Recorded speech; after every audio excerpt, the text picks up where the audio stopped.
बंधन small cap fund का expense ratio अचानक डबल हो गया है। आप देख सकते हो स्क्रीन पर, यहाँ पर 1 फरवरी 2024 को बंधन स्मॉल कैप फंड का एक्सपेंस रेशियो मामूली सा 0.28% था।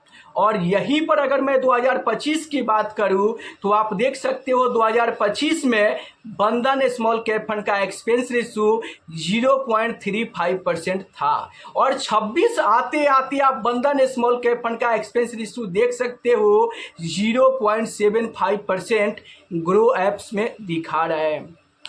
मतलब 2025 से 2026 आते आते बंधन स्मॉल कैप फंड का एक्सपेंस रेशियो डबल हो गया है। अब आप कौन सी एप्लीकेशन यूज करते हो? Grow apps, angel one, Zerodha, ET money या फिर एमएफ सेंट्रल?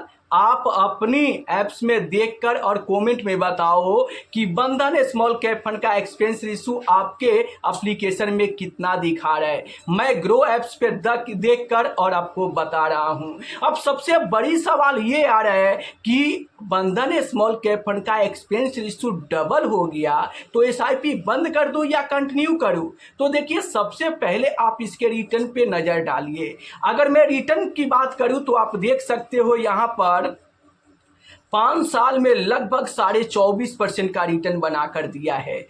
3 साल में 31% का तगड़ा रिटर्न बनाकर दिया है। 2 साल की बात करूं तो 14.5% का रिटर्न, और 1 साल की बात करूं तो लगभग 10% का रिटर्न बनाकर अपने इन्वेस्टर को दिया है। तो रिटर्न के मामले में तो चाहे 3 साल, 5 साल या 1 साल, ये बंधन स्मॉल कैप फंड तगड़ा रिटर्न बनाकर दे रहा है। तो अब आपको फाइनली क्या करना चाहिए? देखो, अगर कोई फंड ज़्यादा एक्सपेंस रेशियो भी लेकर और तगड़ा रिटर्न बनाकर दे रहा है तो आपको इन्वेस्टेड रहना चाहिए। क्यों? क्योंकि बंधन स्मॉल कैप फंड तगड़ा रिटर्न बनाकर दे रहा है। और एक्सपेंस रेशियो की भी बात करूं तो 0.75% कोई एक्सपेंस रेशियो ज़्यादा नहीं है।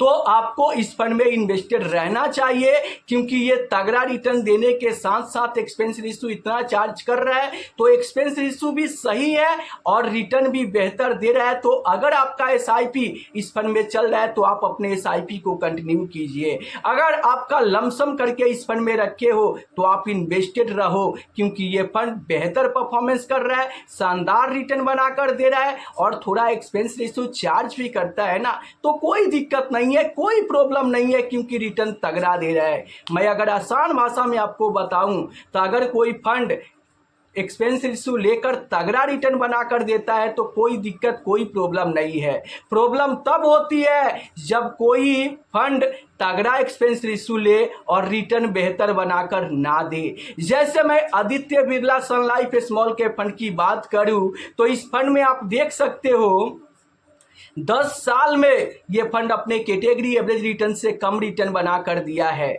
10 साल में कैटेगरी एवरेज का जो रिटर्न है वो आप देख सकते हो 17.32% है, और इस फंड ने यहाँ पर 14.43% का रिटर्न बना कर दिया है। मतलब 10 साल में ये फंड अपने कैटेगरी एवरेज रिटर्न से लगभग 3% कम रिटर्न बना कर दिया है। वहीं पर अगर मैं 7 साल की रिटर्न की बात करूं तो कैटेगरी एवरेज रिटर्न में आप देख सकते हो यहां पर 20.72% का रिटर्न है, और Aditya Birla Sun Life direct plan यहां पर 16.84% का रिटर्न बना कर दिया है। तो 7 साल में भी लगभग 3 से 3.5% का रिटर्न कम बनाकर ये स्मॉल कैप फंड अपने इन्वेस्टर को दिया है।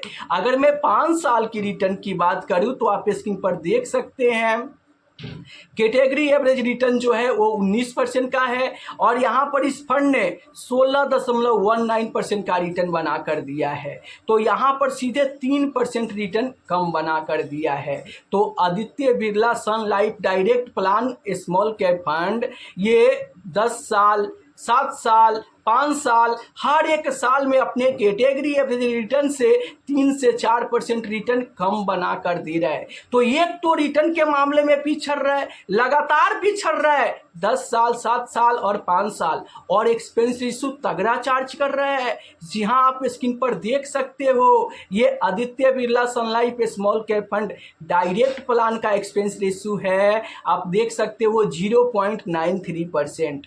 अब ये फंड रिटर्न भी बेहतर नहीं दे रहे और एक्सपेंस रेशियो भी ज़्यादा ले रहा है। तो अगर आपका SIP ऐसे स्मॉल कैप फंड में चल रहा है जो लगातार 10 साल, 7 साल, 5 साल में अपने कैटेगरी एवरेज रिटर्न से पिछड़ रहा है और एक्सपेंस रेशियो तगड़ा ले रहा है, रिटर्न बेहतर बनाकर नहीं दे रहा है, तो ऐसे स्मॉल कैप फंड से आपको फटाफट एग्जिट कर देना चाहिए।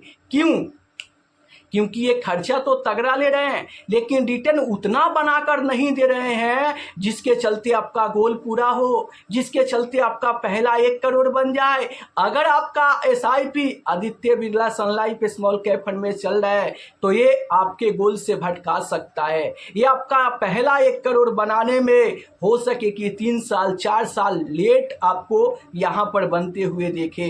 तो अगर आप चाहते हो अपने गोल को सही समय पर पूरा करना तो ऐसे स्मॉल कैप फंड से आपको बाहर निकल जाना चाहिए। क्यों? क्योंकि ये स्मॉल कैप फंड लगातार अपने कैटेगरी एवरेज रिटर्न से पिछड़ रहा है। अब देखो यहाँ पर सबसे बड़ी सवाल आ जाती है कि सही फंड का चुनाव करना ही सबसे ज़रूरी है। अगर आप सही फंड का चुनाव नहीं करोगे तो आपको बेहतर रिटर्न नहीं मिलेगा। इसीलिए आप यहाँ पर जब भी फंड का सिलेक्शन करें तो बेहतर फंड का सिलेक्शन करें, आप उसका past performance, historical data, track record देखें और देखने के बाद फंड मैनेजर पर भी नज़र डालें कि उस फंड का फंड मैनेजर कौन से है, उनकी क्वालिफिकेशन कैसा है, वो लंबे समय से उस फंड को कैसे मैनेज कर रहे हैं। जैसे मैं Nippon India small cap fund की बात करूं तो इस स्मॉल कैप फंड का आप पास्ट परफॉर्मेंस देखोगे, हिस्टोरिकल डाटा देखोगे या फिर फंड मैनेजर की यहाँ पर क्वालिफिकेशन देखोगे तो तगड़ा देखने को मिलेगा। और Nippon India small cap fund के फंड मैनेजर समीर रच है जो लंबे समय से इस स्मॉल कैप फंड को बेहतर परफॉर्मेंस दिखा रहे हैं और अपने इन्वेस्टर को तगड़ा रिटर्न बनाकर दे रहे हैं। तो ऐसे स्मॉल कैप फंड में आप इन्वेस्टमेंट करो जो लंबे समय से बेहतर परफॉर्मेंस कर रहा है। और देखो Nippon India small cap fund में इन्वेस्टर सबसे ज़्यादा पैसा लगाए हैं। स्मॉल कैप कैटेगरी में सबसे बड़े EUM साइज वाले Nippon India small cap fund है। क्यों?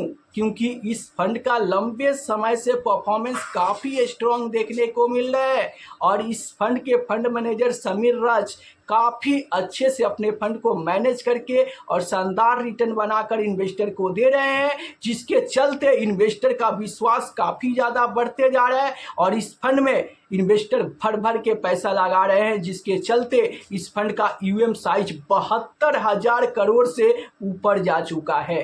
तो आप नीचे कमेंट में ज़रूर बताना कि आपके पोर्टफोलियो में कौन सा स्मॉल कैप फंड है और आपको कितना रिटर्न बनाकर दे रहा है।